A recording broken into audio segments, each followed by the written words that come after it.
আৰে মইতো অসমীয়া হয়। মোৰ দেউতা 1918 চনত আসামতে আহিছে। তো মই কেনেকা বহিৰাগত হলো? মোৰ চৰকাৰ টিকেট দিছে। তো এবাৰ মই ভাবিছো বিপুল ভোটত মই জিকি যাম। আৰু বিপুল ভোটত জিকাৰ পিছত মই অসমতে বিহু আহি আছে, আমি বিহু গাম।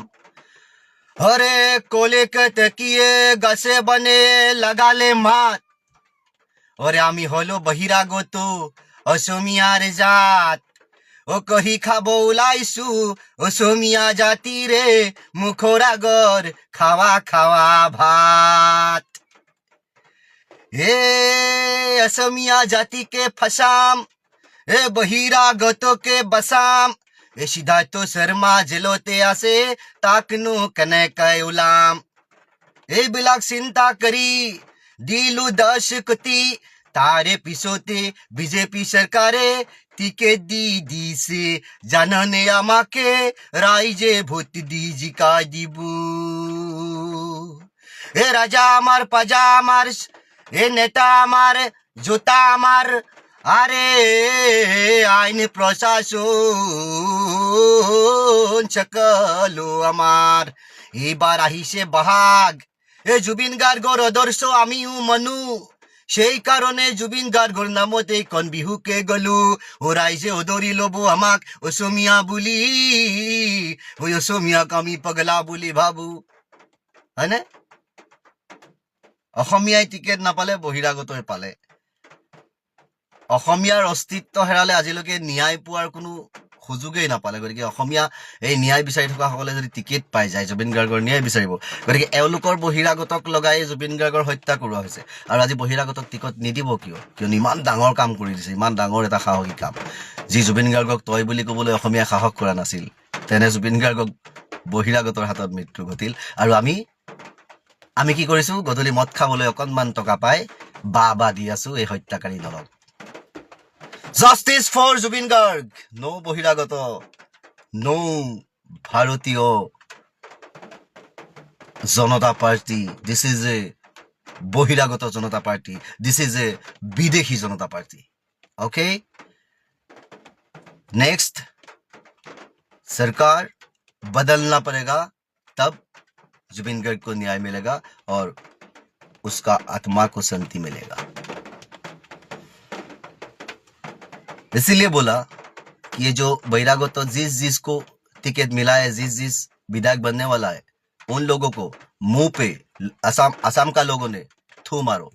उन लोगों को हरा दो और इस सरकार को हरा दो, तब मिलेगा जुबिन का न्याय, तब मिलेगा देश में शांत। नहीं तो अगले 5 साल में भोगना पड़ेगा ये असम का जनता। ইয়াত কোনো বিজেপি কংগ্ৰেছ এজেপি বিপৰীত নাই। তাত আছে কেৱল প্ৰাক্তন কংগ্ৰেছী আৰু এজন সৎ কংগ্ৰেছী, এজন সমাজ সেৱক আছে আৰু এজন দালাল আছে। আপোনাৰ মই এটা কথা কওঁ, অলপ দিনৰ আগত আপোনালোকৰ সংবাদ মাধ্যমত নিজে কৈছিলে ভূপেন কুমাৰ বৰাদেৱে যে মই কংগ্ৰেছত থাকোঁতে কংগ্ৰেছৰ দালাল আছিলো, মানে বিজেপিৰ হৈ কাম কৰিছিলো। কোনো দালালে নিজক দালাল বুলি নকয়। তেওঁলোকে লৈ ললে, তেওঁলোকে ভালে হৈছে আপোনালোকৰ, তেওঁলোকে লৈছে ভাল হৈছে। কোনো দালাল নিজক দালাল বুলি নকয়, কিন্তু দালাল বুলি কোৱা মানুহজনক এই সমষ্টিবাসীয়ে কিমান দুখ পাইছে জানে? তেওঁ এটা ৱাশ্বিং মেচিনলৈ গৈছিলে, গুৱাহাটীত এটা ৱাশ্বিং মেচিন আছে, হিমন্ত বিশ্ব শৰ্মাই চুইচটো টিপে, সেই ৱাশ্বিং মেচিনত তেওঁ ধুই পেলাই আহিলে। আজিলৈকে শাসক পক্ষৰ এজন নেতা সৃষ্টি নহলে যে বিএনপি ইলেকশ্যন খেলিব, তেওঁ কিনিবলগীয়া হ'ল। কিন্তু আমাৰ যিজন প্ৰাৰ্থী ৰাম ভূঞা, আপুনি যাওক অলিয়ে গলিয়ে সমষ্টিত কেৱল ৰাম ভূঞা অৰ্থাৎ নাৰায়ণ ভূঞা। নমস্কাৰ প্ৰিয় দৰ্শক, নিউজ 18 অসম নৰ্থ ইষ্টৰ এই বিশেষ অনুষ্ঠান নিৰ্বাচন এক্সপ্ৰেছলৈ সকলোকে স্বাগতম জনাইছো। 30,000 অৰুণোদয়। মই কংগ্ৰেছৰ প্ৰতিনিধিৰ ওচৰলৈ আহিব বিচাৰিম। কোনে ক'ব? হয় ডাঙৰীয়া, আপুনি ক'লে, মই পুনৰ আপোনাৰ ওচৰলৈ আহিম। ভৰত নৰহৰ কাৰণে আজি সমষ্টিটোৰ এই অৱস্থা। ভৰত নৰহত দেখা পোৱা নাযায়, নমিনেশ্যনৰ দিনা দেখা পোৱা গৈছিলে, তেওঁ সক্ৰিয় নহয়। গতিকে আপুনি কি প্ৰতিক্ৰিয়া প্ৰকাশ কৰিব আজি লালুকৰ এই অৱস্থা, ৰঙানদীৰ এই অৱস্থা ভৰত নৰহৰ কাৰণে? আচলতে মই একচুৱেলি আহিছো বিহপুৰীয়া সমষ্টিৰ পৰা, গতিকে মই এইটো সমষ্টিতকৈ কোৱাতকৈ মই বিহপুৰীয়াৰ বিষয়ে ক'বলৈ ভাল পাম। বিহপুৰীয়া কওকচোন বাৰু কি?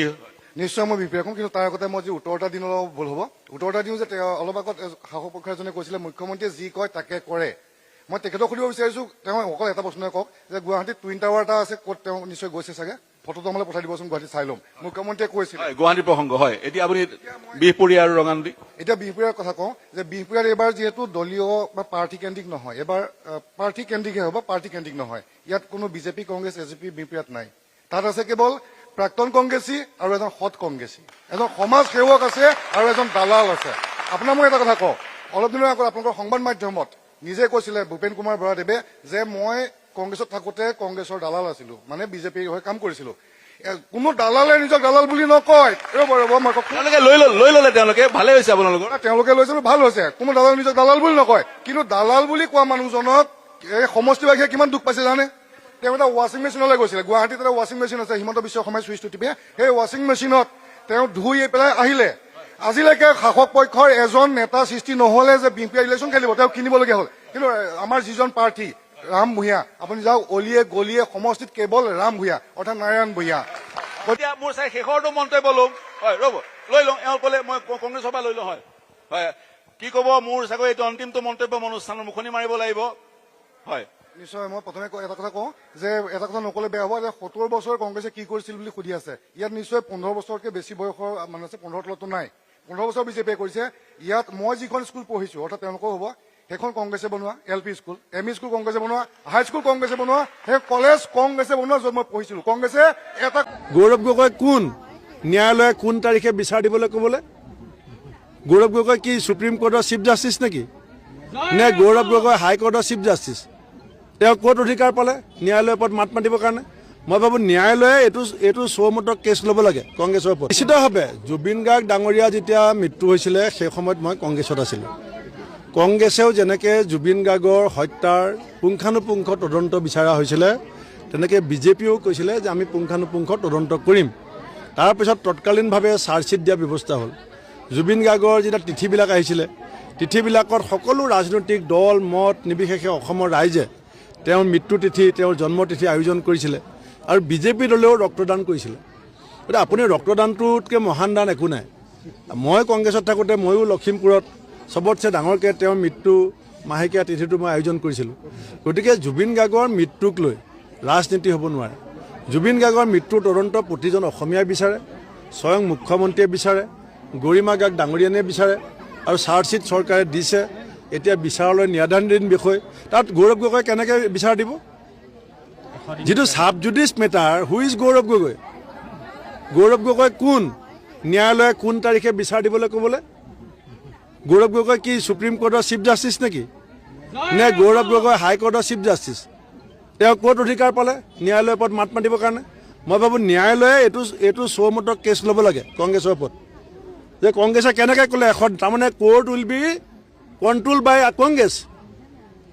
কংগ্ৰেছে যে 100 দিন নিৰ্ধাৰণ কৰিছে, তাৰমানে গুৱাহাটী হাইকোৰ্ট, সুপ্ৰিম কোৰ্ট, ইয়াক মানে কংগ্ৰেছে নিয়ন্ত্ৰণ কৰিব নেকি? কংগ্ৰেছে পৰিচালনা কৰিব নেকি? কোৰ্ট সদায় সকলোৰে ওপৰত। ফাঁকি আৰু প্ৰলোভনৰ মাষ্টাৰ চন্দ্ৰমোহন পাটোৱাৰীয়ে টিহুত আৰম্ভ কৰি দিলে ব্যাপক ৰূপত প্ৰলোভনৰ ৰাজনীতি। ইতিমধ্যে একাংশ এজেণ্টক, বিশ্বস্ত এজেণ্টক নিয়োগ কৰি গাঁৱে গাঁৱে সোমাই দিছে প্ৰলোভন কৰি কেনেকে সাধাৰণ মানুহখিনিক নিজৰ ফালে আনিব পাৰে। আমি আজি আপোনালোকক প্ৰমাণ সহকাৰে কিছু কথা কম আৰু তাৰপিছত আপোনালোকে ক'ব এই চন্দ্ৰমোহন পাটোৱাৰীৰ নিজৰ ওপৰত কিমান বিশ্বাস আছে বা তেওঁৰ কামৰ ওপৰত কিমান বিশ্বাস আছে। একাংশ নেতাক ডায়েৰী দিছে, ডায়েৰী আৰু কলম, লিখি আনা। কোনোবাই অৰুণোদয় পোৱা নাই নেকি, কোনোবাই ঘৰ পোৱা নাই নেকি, কোনোবাই কিবা আঁচনি পাবলৈ আছে নেকি, এই ধৰণে একাংশ লোকে এতিয়া গাঁৱে গাঁৱে ঘূৰি ফুৰিছে আৰু চন্দ্ৰমোহন পাটোৱাৰী ছাৰৰ হৈ লিখি আনিছে। এয়া চাওক মধুপুৰ ব্লকৰ কাণ্ড। আপোনালোকে মহিলাসকলে হেৰি পাইছে, উদ্যমিতা পাইছে, অৰুণোদয় পাইছে, কোনোবাই পাব নাই, নাপখনিৰো ব্যৱস্থা হ'ব। বহীত লেখা নামটো লিখি লওক,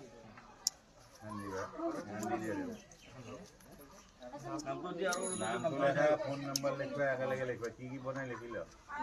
দেখিলে, বুজিলে কি ধৰণৰ পলিটিক্স আৰম্ভ হৈছে, কি কৰা হৈছে। আনহাতে এয়া চাওক, নিশাৰ ভাগত গাঁৱৰ সাধাৰণ মহিলাক চলনা কৰিবৰ কাৰণে, উপৰোগন দিবৰ কাৰণে, প্ৰলোভন দিবৰ কাৰণে এনেকে নিয়োগ কৰা হৈছে পাটোৱাৰীৰ এজেণ্ট। এই সময়ত সোমালা আছো কাৰণটো কৈছো নাই এইজন বিজেপিৰ দালাল এই সময়ত হেৰি কৰিব আহিছে এইটো বিজেপিৰ দালাল এৰ নাম মন্টু এইজন মন্টু বিজেপিৰ দালাল বৰ্তমান হেৰি সোমাইছে এতিয়া হাতে লুটা ধৰিছো সিহঁতক। এনেকে বিভিন্ন প্ৰান্তত বিভিন্ন গাঁৱত ৰাতি ৰাতি এজেণ্ট সোমাইছে অৰুণোদয় আঁচনিৰ নাম লিখিবলৈ অসহায় মহিলাৰ ঘৰে ঘৰে। কিমান তলৰ ৰাজনীতি কৰিছে এওঁলোকে ভাবক। তোমালোকে উন্নয়নৰ কথা কোৱা, ইমানেই যদি উন্নয়ন কৰিছা তেতিয়াহ'লে এই ভয় কিয়, এই শংকা কিয়? আৰু মন কৰক, খুৰাদিত এগৰাকী ব্যক্তিৰ ব্ৰেইন টিউমাৰ হৈছে আৰু এই কেবিনেট মন্ত্ৰী চন্দ্ৰমোহন পাটোৱাৰী যিগৰাকীয়ে 85 চনৰ পৰা মন্ত্ৰী হৈয়ে আছে, কিমান টকা দিছে জানে? আৰু এজেণ্টৰ জৰিয়তে দিছে 5,000 টকা। আমি আমাৰ গাঁও এখন আহিছিলো, পুৰাদি গাঁও। আমাৰ আজি কেইদিনমানৰ পৰা আজাহাৰ আলী নামৰ ল'ৰা এজনৰ ব্ৰেইন টিউমাৰত তেওঁ ভুগি আছিল। আজি আমাৰ বিধায়ক মহম্মদ চন্দ্ৰমোহন পাটোৱাৰী ডাঙৰীয়াই তেখেতৰ এই বেমাৰৰ কথাটো শুনি তেখেতৰ ফালৰ পৰা 5,000 টকা এটা সহায় আগবঢ়াইছে। ব্ৰেইন টিউমাৰ হোৱা এগৰাকী অসহায় মানুহক 5,000 টকা দিছে 85ৰ পৰা মন্ত্ৰী হৈ থকা চন্দ্ৰমোহন পাটোৱাৰী। ভাবক তেওঁৰ সদিচ্ছা আন্তৰিকতা কিমান। তেওঁ কিয় মুখ্যমন্ত্ৰীক কয় বা মুখ্যমন্ত্ৰীৰ সাহায্য পুঁজিৰ পৰা এটা শকত পৰিমাণৰ বৰঙণি দিব নোৱাৰিলে? অথচ ইয়াৰ পূৰ্বেতো আমি টিহু সমষ্টিত একাংশ বিজেপিৰ জ্যেষ্ঠ নেতাই এনেকে মুখ্যমন্ত্ৰীৰ সাহায্য পুঁজিৰ পৰা চেক সংগ্ৰহ কৰি দুখীয়া লোকসকলক দান কৰা আমি দেখিছিলো, বৰঙণি আগবঢ়োৱা আমি দেখিছিলো। আৰু এই যে এজেণ্টবোৰ নিয়োগ কৰিছে, এই এজেণ্টসকলৰ একাংশই নিৰ্বাচনৰ আগে বিভিন্ন ধৰণৰ আঁচনি দিয়াৰ নামতো একাংশ লোকৰ পৰা ধন আদায় কৰাৰ প্ৰমাণ আছে। কেনেকে টকা দিব নোৱাৰাৰ কাৰণে অৰুণোদয়ৰ মুঠ 9,000 টকা নিদিলে তাৰো তথ্য প্ৰমাণ আমাৰ হাতত আছে, পৰৱৰ্তী সময়ত আমি দিম। কিন্তু আমি আজি ক'ব খোজা কথাটো হ'ল এই যে শংকিত ভয়াৰ্ত হৈ চন্দ্ৰমোহন পাটোৱাৰীয়ে এই ধৰণৰ নিকৃষ্ট পন্থা এটা অৱলম্বন কৰিছে, লাজ লগা নাই? ইমান ডাঙৰ মন্ত্ৰী আপুনি। গতিকে আমি বাৰে বাৰে কৈছিলো আপোনাৰ বয়স হৈছে, আপুনি বহক, নতুনক বাতৰি দিয়ক। আৰু মন কৰক প্ৰিয় ৰাইজ, এই নতুনক বাতৰি নিদিয়াৰ কাৰণে ভাৰতীয় জনতা পাৰ্টিৰ একাংশ নতুনে এতিয়া চন্দ্ৰমোহন পাটোৱাৰীৰ কাষত নাই, বিপৰীতে প্ৰাক্তন কংগ্ৰেছী কিছুমানে তেওঁক ঘেৰি ধৰিছে। গতিকে নলবাৰীৰ প্ৰেমদা হোটেলত শেষ নিশাৰ ৰাজনীতি কৰাৰ অস্তাদ চন্দ্ৰমোহন পাটোৱাৰীৰ কাৰণে এইবাৰ টিহু সমষ্টি হ'ব অগ্নি পৰীক্ষা। কাৰণ নতুনক নচ্ছাত কৰি যি ধৰণে একঘামী এটা ব্যৱস্থাৰ মাজেৰে পুনৰবাৰ চন্দ্ৰমোহন পাটোৱাৰীয়ে টিহু সমষ্টিক, নতুন সমষ্টিক নেতৃত্ব দিবলৈ আগবাঢ়িছে, ইয়াত টিহু সমষ্টিৰ অধিকাংশ লোক নাৰাজ। বাকী টিহু সমজিলা, অবিবি শিক্ষক, কন্দৰ্প বৰ্মনৰ হত্যা, এনে অনেক কথা আছে। গতিকে অনাগত সময়ত আমি আৰু অনেক প্ৰতিবেদন প্ৰস্তুত কৰিম, কাৰণ আমি নতুনৰ পক্ষত থকা মানুহ, একঘামী আমাক নালাগে, একদম স্পষ্ট কথা। ইয়াত কোনোবাই ভাল পালেও কথা নাই, বেয়া পালেও কথা নাই, খাতিৰ নকৰো। কাৰণ আমি নতুনৰ স্বাৰ্থত, পৰিৱৰ্তনৰ স্বাৰ্থত, যিহেতুকে টিহু সমষ্টি আমাৰ নিজৰ সমষ্টি, গতিকে মাত মাতিমেই। জুবিন গাৰ্গৰ ন্যায়ৰ প্ৰশ্ন ওলালেই কিয় অস্বস্তিত পৰে অসমৰ মুখ্যমন্ত্ৰীগৰাকী? কিয় ওলোটাই মুখ্যমন্ত্ৰী হিমন্ত বিশ্ব শৰ্মাই আক্ৰমণৰ লক্ষ্য কৰি লয় সাংবাদিকসকলক? আজিও নিৰ্বাচনী প্ৰচাৰত জুবিন গাৰ্গ সন্দৰ্ভত প্ৰশ্নৰ সন্মুখীন হোৱাত সাংবাদিকৰ ওপৰত অসন্তুষ্ট হৈ পৰিল মুখ্যমন্ত্ৰী হিমন্ত বিশ্ব শৰ্মা। নিজকে ন্যায় দিবলৈ ন্যায়াধীশ বা আদালত নহয় বুলি কোৱা মানুহজনে আজি আকৌ দাবী কৰিলে জুবিন গাৰ্গক হেনো ইতিমধ্যেই ন্যায় দিছে তেওঁ। কথাবোৰ ইমান কিয় সলনি হয়? তাকো এজন মুখ্যমন্ত্ৰীয়ে কোৱা কথাৰ ঘনে ঘনে ইমান সলনি হয়নে? প্ৰথমে কৈছিল জুবিন গাৰ্গক ন্যায় দিব নোৱাৰিলে ভোট নিদিব বিজেপিক। আমি যদি জুবিনক ন্যায় দিব নোৱাৰো, আমাক আপোনালোকে কিয় ভোট নিদিয়াটো স্বাভাৱিক, আৰু তাক আমি মানিও ল'ব লাগিব। সেইবাবে ৰাইজক মই আকৌ এবাৰ আন্তৰিকতাৰে সৈতে জনাব খুজিছো যে মই মোৰ লক্ষ্যত অটল হৈ আছো, আৰু এই লক্ষ্যত অটল হৈ থাকিয়ে মই কাম কৰিম। আৰু এতিয়া কোনোবাই ন্যায়ৰ প্ৰসংগ উত্থাপন কৰিলেই অথবা ন্যায় বিচাৰি মাত মাতিলেই কিয় আক্ৰোশমূলক হৈ পৰে মুখ্যমন্ত্ৰী ডক্টৰ হিমন্ত বিশ্ব শৰ্মা? আপোনাৰ আচল উদ্দেশ্যটো কওক, আপোনাৰ কি আপোনাৰ প্ৰশ্নটোৰ আচল পেটত থকা কথাটো কওক, মুখত থকাটো বাদ দিয়ক। ন্যায় পাব লাগে, ন্যায় এনেকে ন্যায় পায় নেকি? সিদিনা ডিফুত ক'লে ন্যায় দিবলৈ তেওঁ আইন আদালত কিংবা ন্যায়াধীশ নহয়, ন্যায় দিয়ে আদালতেহে। মুখ্যমন্ত্ৰী এজনে কেনেকে ন্যায় দিব পাৰে আমাক চিম্পুল ভাষাত বুজাই দিয়ক। মুখ্যমন্ত্ৰীয়ে কাৰোবাক ফাঁচীৰ অৰ্ডাৰ দিব পাৰে, মুখ্যমন্ত্ৰীয়ে কাৰোবাক জেল দিব পাৰে। আজি আকৌ সেই কথাও সলনি হ'ল। মুখ্যমন্ত্ৰীয়ে বোলে জুবিন গাৰ্গক ন্যায় দিলেই। ন্যায়টো দিলোৱেই, আমাৰ কাৰণেইতো আজি কোৰ্টত কেছ গ'ল। আজি আমি যদি নাথাকিলোহেঁতেন, ছিংগাপুৰে ৰেহাই দিয়াৰ পিছতো কেছ চলি থাকে নেকি? ক'ব লাগে ছাৰ আপোনাক ধন্যবাদ, 6 মাহলৈকে আপুনি কাকো বেইল ল'ব দিয়া নাই, আকৌ উল্টা কৈ থাকে। ইফালে জুবিন গাৰ্গৰ প্ৰসংগ ওলালেই খঙত টিঙিৰি তোলা হৈ উঠে কিয় মুখ্যমন্ত্ৰীজন, কিয় কঠিন হৈ উঠে তেওঁৰ মুখমণ্ডল, জুবিন গাৰ্গক লৈ কিয় ইমান অস্বস্তি? আপোনালোকে মোক কওকচোন, 6 মাহত যদি কিবা এটা সমাধি বনে, সেইটো সমাধি হ'ব নেকি? সেইটো কংগ্ৰেছৰ দিনৰ অংগনবাদী কেন্দ্ৰ টাইপ হ'ব, পাৰৰ বাঁহ এটা। তেনেকে জুবিনক অপমান কৰিব কিয় বিচাৰে? মইতো আপোনালোকৰ মানসিকতাবিলাকে বুজি নাপাওঁ যে জুবিনক ভাল পায় নে বেয়া পায়। তাতোকৈ আশ্চৰ্যকৰ, নিৰ্বাচনী প্ৰচাৰত জুবিন গাৰ্গ সন্দৰ্ভত প্ৰশ্ন সুধিলেই সাংবাদিককে ওলোটাই আক্ৰমণ মুখ্যমন্ত্ৰীৰ। আজি বুলিয়েই নহয়, শেহতীয়াকৈ প্ৰায়বোৰ অনুষ্ঠানতে জুবিন গাৰ্গ বুলিলেই সাংবাদিকৰ প্ৰতি আক্ৰমণাত্মক মুখ্যমন্ত্ৰী। কি কাকত, কি চেনেল আদি নাম সুধি এক প্ৰকাৰ ভাবুকি দিয়াও আৰম্ভ কৰি দিয়ে মুখ্যমন্ত্ৰীজনে। আজিও তাকে কৰিলে। 6 মাহলৈকে আপুনি কাকো বেইল ল'ব দিয়া নাই, আকৌ উল্টা কৈ থাকে। বাইদেউ আপুনি কোন পেপাৰৰ? কি এইবুলিও কিবা এটা আছে নেকি অসমত? কি আছে চেনেল? হে ভগৱান।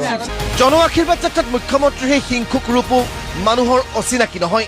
জুবিন গাৰ্গৰ আচল আৰু নকল অনুৰাগী উলিয়াই অসংখ্য অনুৰাগীক ভাগ কৰি কি কৰিব বিচাৰিছে মুখ্যমন্ত্ৰীয়ে? তাৰমানে আপোনালোকে 6 মাহতে যেনে তেনে কিবা এটা বনাই দিয়াটো বিচাৰে। জুবিনক ইমান বেয়া কিয় পায়? নহয়, জুবিন প্ৰেমী বোলা দুটা বস্তু আছে, এটা পলিটিকেল জুবিন প্ৰেমী আৰু এটা অৰিজিনেল জুবিন প্ৰেমী। অৰিজিনেল জুবিন প্ৰেমীয়ে বিচাৰে যে ধুনীয়াকৈ ড্ৰয়িং হওক, সুন্দৰ এটা সমাধি হওক, আৰু ডুপ্লিকেট জুবিন প্ৰেমীয়ে বিচাৰে যে কিয় নহল বুলি কৈ ৰাজনীতি কৰিব লাগে। কংগ্ৰেছে জুবিন গাৰ্গক নিৰ্বাচনী ইস্তাহাৰলৈ আনি ভুল কৰিছে, কিন্তু ন্যায় দিব নোৱাৰিলে ভোট নিদিব বুলি কৈ তেওঁ একেটাই ভুল কৰা নাছিল নে? কংগ্ৰেছে নিৰ্বাচনী ইস্তাহাৰত আনি এটা অক্ষমনীয় অপৰাধ কৰিছে, কাৰণ জুবিনে নিজেই জীৱনটো কৈ আছিল পলিটিক্স নকৰিবা বন্ধু। গতিকে মই ভাবো যে কংগ্ৰেছে ৰাইজৰ ওচৰত ক্ষমা খুজি নিৰ্বাচনী ইস্তাহাৰৰ পৰা এই শব্দটো, জুবিনৰ নামটো উদ্ৰ কৰি দিব লাগে। মুখ্যমন্ত্ৰী এজনৰ কথাবোৰ ইমান সলনি হোৱা উচিত নহয়। এফালে তেওঁ সিদিনালৈ কৈ আছিল নিৰ্বাচনৰ পিছতহে যাব জুবিন ক্ষেত্ৰলৈ, কিন্তু আজি আকৌ ক'লে তেওঁ হেনো কেইবাদিনো গৈ জুবিন ক্ষেত্ৰত শ্ৰদ্ধাঞ্জলি জনাই আহিল। অথচ অসমবাসী এজনেও নাজানে কেতিয়া কোনদিনা মুখ্যমন্ত্ৰীজন গ'ল জুবিন ক্ষেত্ৰলৈ।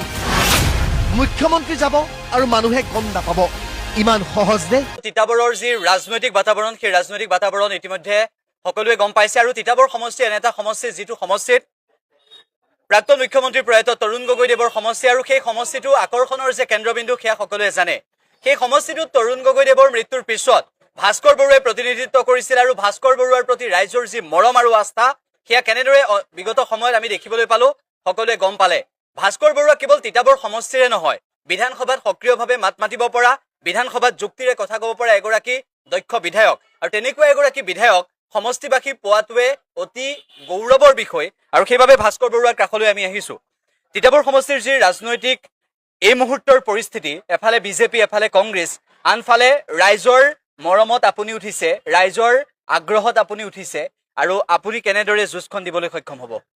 আমি যুঁজ মানে ইয়াত ৰাইজে নিৰ্বাচনত তেনেকুৱা নিজে নিজে যেতিয়া কোনোবাই প্ৰতিদ্বন্দ্বিতা কৰে তেতিয়া তেওঁলোকে নিজৰ টীম লৈ ৰাইজৰ ঘৰে ঘৰে গৈ বিভিন্ন ধৰণৰ ৰণকৌশল তেওঁলোকে অৱলম্বন কৰি ইলেকশ্যন খেলিব লগা হয় কিন্তু তিতাবৰত মই দেখিছোঁ যিহেতু ৰাইজে নিজেই ইলেকশ্যন খেলিছে ৰাইজে এতিয়া ভোটহে দিব লাগে EVMত গৈ ৰাইজে খালি ভোট দিব লাগে তাত আৰু কিবা বেলেগ প্ৰচাৰৰ কথা নাই গতিকে ইজনে সিজনৰ ঘৰলৈ গৈছে সিজনে ইজনৰ ঘৰলৈ গৈছে আৰু প্ৰতীক চিহ্নবিলাক বুজাই দিছে যে এইটো প্ৰতীক চিহ্ন দিলে ৰাইজৰ প্ৰাৰ্থী ভাস্কৰজ্যোতি বৰুৱা হীৰাৰ চিহ্নত আপোনালোকে ভোট দিয়ক আৰু ভোট দিলে ৰাইজৰ জয় হ'ব গতিকে ইয়াত ইলেকশ্যনৰ এবাৰ যিটো আমাৰ নিৰ্দলীয় প্ৰাৰ্থীগৰাকীৰ যিটো আমাৰ খেলাৰ যিটো কৌশল এই কৌশলটোৱে হৈছে ৰাইজে নিজৰ ঘৰে ঘৰে নিজে নিজে তেওঁলোকে প্ৰচাৰ চলাইছে ঠিক আছে তিতাবৰ সমষ্টিত ৰাইজে যিহেতু প্ৰচাৰ চলাব বুলি আপুনি কৈছিলে যে মই নহয় ৰাইজেই যাব মই নাযাওঁ ৰাইজেই যাব গতিকে তাৰপিছত ৰাইজ আপোনাৰ লগত বিভিন্ন প্ৰান্তলৈ গৈছে বা অকলেও গৈছে সকলোৰে সহযোগিতা বিচাৰিছে যিটো সময়ত বিজেপিয়ে সম্পূৰ্ণ শক্তি প্ৰয়োগ কৰিব বিচাৰিছে এই তিতাবৰৰ ক্ষেত্ৰত যে তিতাবৰ সমষ্টিটো বিজেপিয়ে এবাৰ ল'বই এনেদৰে বিজেপিয়ে এক প্ৰকাৰ কথা দিছে আমি কেন্দ্ৰীয় মন্ত্ৰী পবিত্ৰ মাৰ্ঘেৰিটাক দিনে নিশাই তিতাবৰত ঘূৰি ফুৰাই দেখিছোঁ কেৱল সিমানেই নহয় আমি ইতিমধ্যে ৰাজ্য চৰকাৰৰ কেইবাগৰাকীও মন্ত্ৰী তিতাবৰত প্ৰচাৰ চলাবলৈ কেন্দ্ৰীয় মন্ত্ৰী সৰ্বানন্দ সোণোৱালে তিতাবৰত প্ৰচাৰ চলাবলৈ আহিছে গতিকে তিতাবৰৰ যিখন যুঁজ হ'ব সেয়া বিজেপিৰ সৈতে ভাস্কৰজ্যোতি বৰুৱাৰ যুঁজ হ'ব নে বিজেপিৰ বিৰুদ্ধে ৰাইজৰ যুঁজ হ'ব এইখন ৰাইজৰ যুঁজ আচলতে মোৰ যুঁজ কৰিবলগীয়া ইয়াত একোৱে নাই মই এজন ব্যক্তি হিচাপে মই থাকিব লাগে মই গৈ পেলাই নামঘৰে মই সেৱা লৈছোঁ ৰাইজৰ ওচৰলৈ মই গৈছোঁ আৰু মোৰ লগত আপোনালোকে দেখিছে যথেষ্ট সংখ্যক মোৰ লগত ৰাইজ যায় গতিকে এইটো ৰাইজে ইলেকশ্যন খেলিছে ৰাইজেই তাৰ প্ৰত্যুত্তৰ অহা 9 তাৰিখে দিব তিতাবৰ সমষ্টিটোৰ যিটো ভোটৰ গাঁথনি এবাৰ কিছু সালসলনি হৈছে সমষ্টি পুনৰ নিৰ্ধাৰণৰ পিছত আপোনাৰ কিবা প্ৰভাৱ পৰিব নেকি নাই তেনেকুৱা কোনো ধৰণৰ প্ৰভাৱ নপৰে কাৰণ মই প্ৰত্যেকটো জাতি জনগোষ্ঠীৰ লগত মোৰ এটা সুসম্পৰ্ক আছে আৰু প্ৰত্যেকটো জাতি জনগোষ্ঠীৰ ওচৰলৈ মই গৈছোঁ আৰু মই যেতিয়াই মই যলৈকে গৈছোঁ ৰাইজৰ মই পূৰ্ণ সঁহাৰি মই দেখিবলৈ পাইছোঁ বহুকেইটা ৰাস্তাৰ কাম বহুকেইটা ৰাইজৰ কাম আপুনি নিজৰ পইচাৰে কৰা দেখিবলৈ আমি পাইছিলোঁ এনেকুৱা এটা পৰিস্থিতি যে যিটো সময়ত বিৰোধীৰ বিধায়কসকলে এটা গুৰুত্বপূৰ্ণ ভূমিকা ল'ব লাগে সেই মুহূৰ্তটোত আপুনি যদিও কেতিয়াবা চৰকাৰৰ পৰা সেই মুহূৰ্তটোত পোৱা নাছিল তথাপিতো আপোনাৰ নিজৰ পকেটৰ ধন খৰচ কৰি আপুনি সেইখিনি কাম ৰাইজৰ বাবে কৰি দিছিল সেই আগৰে পৰা যিহেতু আপুনি সমাজ সেৱাৰ লগত জড়িত সমাজ ক্ষেত্ৰখনৰ সৈতে জড়িত ৰাইজৰ সৈতে আপুনি আছে তিতাবৰবাসীৰ সৈতে আপুনি আছে এইবাৰো আপোনাক ৰাইজে মৰম দিব নিশ্চয় দিব লাগে আৰু মই নিজে মই যিমান আচলতে মই কৰোঁ তাতকৈ মানুহে কথাটো বেছিকৈ উলিয়াই মোৰ ইমানো তেনেকুৱা ধৰণৰ মই ৰাইজৰ কিবা নিজেই মই চব কৰি দিয়া নাই মই কিঞ্চিত কেতিয়াবা ক'ৰবাত কিবা এটা সহায় মই কৰোঁ কিন্তু ৰাইজে সেইটো আপোনালোকে সেইটো বেছিকৈ কয়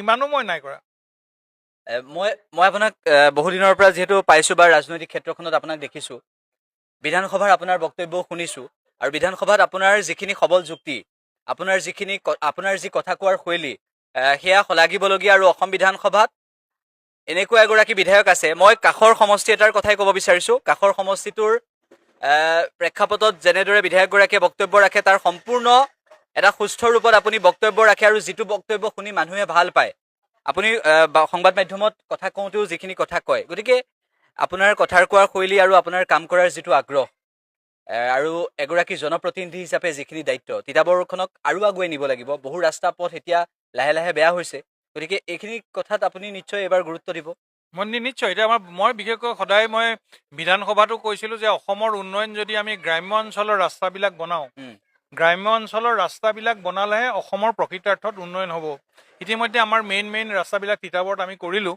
এতিয়া গাঁও অঞ্চলত আমাৰ বহুত ৰাস্তা বনাবলগীয়া আছে গতিকে গাঁৱৰ ৰাইজক মই সকাহ দিবৰ কাৰণে সজোৰে কথাটো মই চৰকাৰৰ ওচৰত উপস্থাপন কৰি মই তাৰ কাৰণে টকা পইচা অৰ্থ আনি মই তিতাবৰৰ ৰাস্তাখিনি বনাবৰ কাৰণে মই সম্পূৰ্ণ বদ্ধপৰিকৰ আৰু মই ৰাইজকো কৈছোঁ যে মই যোৱাটো জৰুৰী এইটো কাৰণে যে গ্ৰাম্য অঞ্চলৰ ৰাস্তাখিনি মই সম্পূৰ্ণ 5 বছৰত মই অন্ততঃ বেছি কম পৰিমাণে মই 70% ৰাস্তা তিতাবৰ সমষ্টিত মই শেষ কৰিব পাৰিম বুলি মই এটা পৰিকল্পনা মই লৈছোঁ চাহ জনগোষ্ঠীৰ বাবে বহুখিনি আপোনালোকে কৰিব লাগিব হয় চাহ বাগিচাৰ লোকসকলৰ বাবে বহুখিনি কষ্ট কৰিব লাগিব বহুখিনি দাবী কৰিব লাগিব তেওঁলোকৰ মজুৰিৰ পৰা আৰম্ভ কৰি তেওঁলোকৰ প্ৰতিটো দিন কেনেদৰে সংগ্ৰামৰ মাজত পাৰ হয় সেয়া নতুনকৈ ক'ব নালাগে মোতকৈ আপুনি বহু বেছি ভালদৰে জানে সেইখিনি কথা যিহেতু তেওঁলোকৰ সৈতে আপুনি প্ৰায়ে থাকে সেই সমস্যাখিনি এইবাৰ কেনেদৰে উপস্থাপন কৰিব? মই আপোনালোকে এটা কথা জানে, আজিৰ পৰা প্ৰায় 1.5 বছৰমান আগতে মই বিধানসভাত মই একেবাৰে ভালকৈ মই কৈছোঁ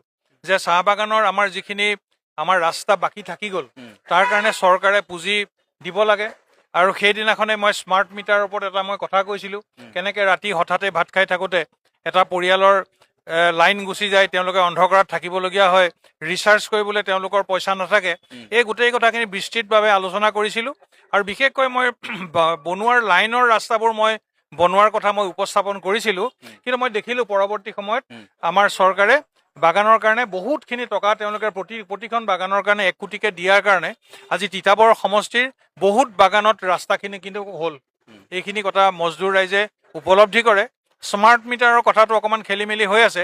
পৰৱৰ্তী সময়ত মই আমাৰ শ্ৰমিক বন্ধুসকলৰ লগত মই কথা পাতি তেওঁলোকৰ লগত এই বিষয়ে মই চৰকাৰৰ লগত মই আলোচনা কৰিম। আপোনাৰ সময় খুব কম, কিন্তু এটা কথা মই নুসুধিলে আধৰুৱা হৈ যাব যে ভাস্কৰ জ্যোতি বৰুৱাক বিজেপিয়ে প্ৰক্ষেপ কৰিছে আৰু ভাস্কৰ জ্যোতি বৰুৱাৰ যিটো কংগ্ৰেছ ত্যাগ কৰি নিৰ্দলীয়ভাৱে খেলাৰ যিটো এটা মানসিকতা বুলি একাংশই সমালোচনা কৰি আছে, তেওঁলোকক কি প্ৰত্যুত্তৰ দিব আপুনি? তেওঁলোকক প্ৰত্যুত্তৰ দিবলগীয়া নাই, মোৰ প্ৰত্যুত্তৰ চব ৰাইজে দিব।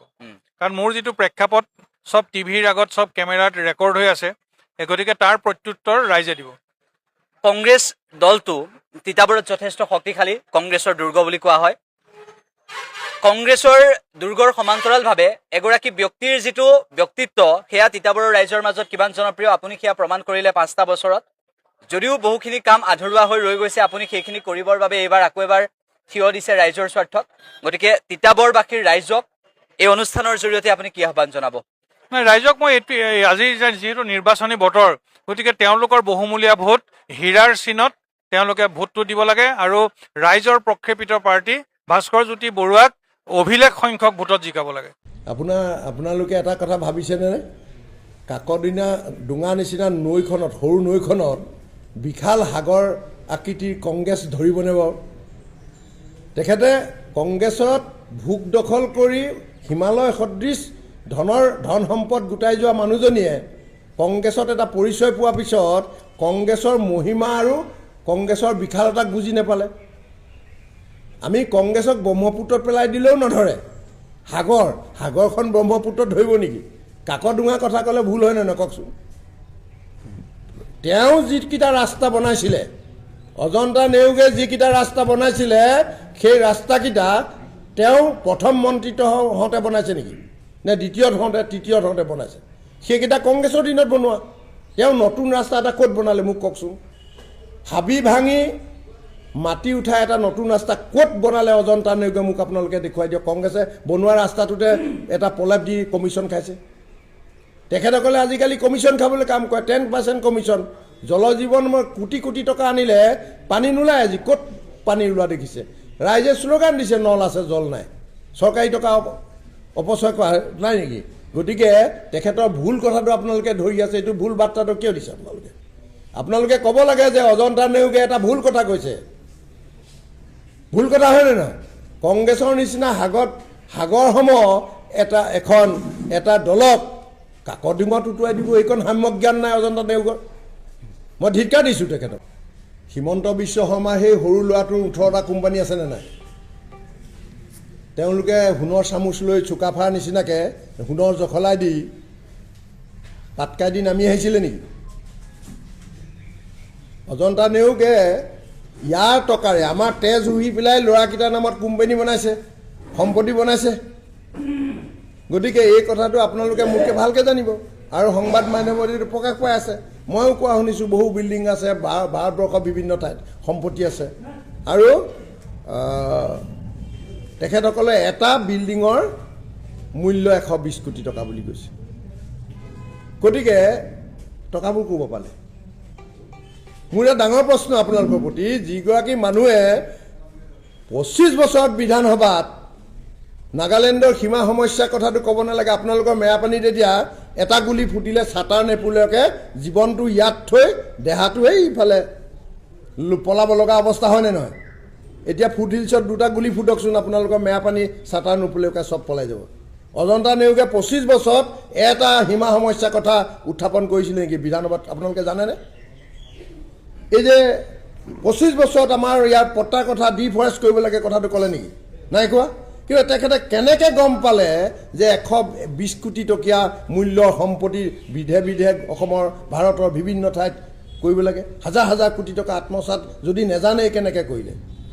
মই ধিক্কাৰ দিছোঁ তেখেতক যে কেৱল ধন আত্মসাৎ কৰিবৰ কাৰণে ৰাইজৰ তেজ ঘূৰিব নালাগে, ৰাইজৰ লগত থাকি ৰাইজৰ হৈ কাম কৰাটো ৰাজহুৱা প্ৰতিনিধিৰ এটা সিদ্ধান্ত হ'ব লাগে। দ্বিতীয়তে আৰু এটা কাম কৰিলে তেখেতে, মই মোৰ দম্ভ অহংকাৰ, সেই যোগেদি তেখেতে গোলাঘাটত বহুত কিবা কিবি কৰিছে, কেইটামান বস্তু কৰিলে, কিন্তু গোলাঘাটৰ নাগৰিক কাকো সোধা নাই, একো কথা কাকো সোধা নাই। আপোনালোকে চাওক, DC অফিচটো পুৰণা DCৰ পৰা ওচৰৰ পৰা নি পেলাই কলেজৰ কাষলৈ লৈ গ'ল। তাত 4খন কলেজ আছে, এটা শিক্ষা পৰিৱেশ আছিল, এই শিক্ষা পৰিৱেশ বিনষ্ট কৰি তাত এটা মস্ত কংক্ৰিটৰ মানে ঘৰ বনালে।